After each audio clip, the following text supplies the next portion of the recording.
Hi,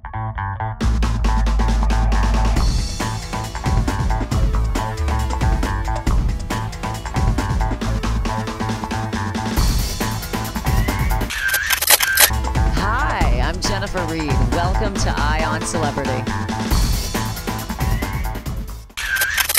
So did Kim Kardashian get royally dissed or what? According to a recent tabloid report, the Duchess of Cambridge, Kate Middleton, recently got word that Kim Kardashian wanted to have tea with her while the Kardashian sisters were in London to promote their clothing line. According to the Royal Insider, quote, Kate can't stand their style, and from what she knows about their TV show, it's just a bunch of trashy people primping and yelling at each other. She's far too polite to diss Kim to her face, but she's got enough on her plate without having tea with someone like her, unquote. Not a great week for Kim Kardashian. She also caught some flack for some tweets she posted about Israel. Her tweets reportedly caused backlash that even included some death threats. She later deleted the tweets and posted an apology, saying that she had not meant to offend or hurt anyone by them.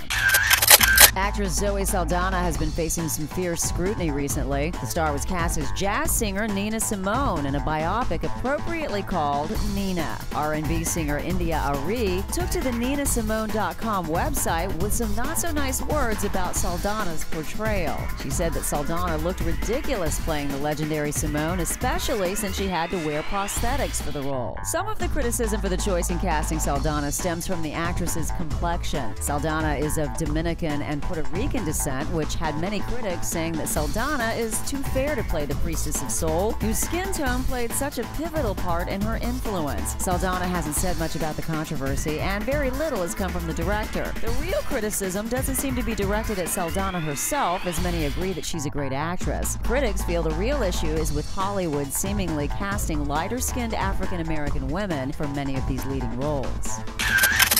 Fashion designer Zach Posen has been creating old Hollywood glamour in his collections for years. His current muse, Coco Rocha, has been his inspiration, and the pair was seen in mid-October during the Bergdorf Goodman Anniversary Gala. Coco wore a classically retro maroon gown from Posen's resort collection that caused quite a bit of excitement over his spring line, but that's not the only excitement about his collection. Posen's PR rep has filed a $1 million lawsuit this week from an incident that occurred at Posen's show at New York Fashion Week back in September. The show got a little visit from the fire marshal that night for overcrowding at the event, and 60 primo seats at the show were pulled, leaving some VIP guests to stand in the aisles, including Jalouse magazine editor Jennifer Imere. The fuming French editor ended up in a bit of a catfight with Posen's PR rep, Lynn Tesoro, which reportedly led to Imere slapping Tesoro. Well, now Tesoro's slapping Imere with a $1 million lawsuit for assault,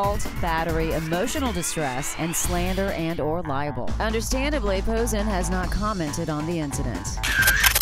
Chuck leading lady Yvonne Strahovski is back on the small screen. Her new role on the hit show Dexter is wildly mysterious, featuring Strahovski as Hannah McKay, the ex-girlfriend of Wayne Randall, the serial killer who killed himself in front of Dexter. Turns out that Strahovski's character has a violent history of her own, which makes her a kindred spirit to Dexter, creating one of those juicy yet awkward love triangles, and what many fans of the show make her the Bonnie to Dexter's Clyde, if you will. Strahovski says she's really enjoying working with Michael C. Hall, who stars as Dexter, saying, quote, "I've loved every moment of it, and it's definitely one of my favorite experiences ever."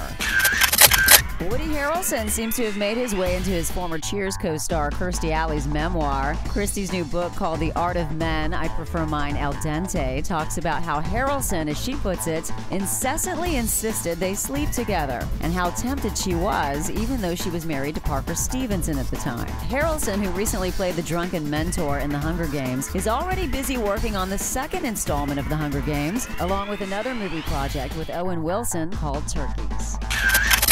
Former star of MTV reality series The Hills, Whitney Port, who's now a designer, offers up some fashion advice for the winter. 3 rules: layer, wear hats, and dress for comfort. As for her former Hills co-star Heidi Montag, Port says they've drifted apart, and she really doesn't mind. The 27-year-old says that Heidi and her husband Spencer Pratt haven't really stayed friends with any of the co-stars. As for her other co-star Lauren Conrad, Port says they do run into each other every once in a while, but both of them are very busy with their budding fashion careers. Valerie Simpson of the famous singing duo Ashford and Simpson recently spoke about the death of her longtime collaborator, Nicholas Ashford, to whom she was also married. The couple were married for 37 years when Ashford lost his battle with throat cancer in August of 2011. Simpson sat down with Oprah Winfrey for an interview on the series Oprah's Next Chapter to talk about her loss. She recalled her last moments with her husband and said that she not only mourned his death, but the death of their artistic partnership. The singer says she's finally starting to heal and is growing every day. That's it for now. I'm Jennifer Reed. Keep your eye on celebrity.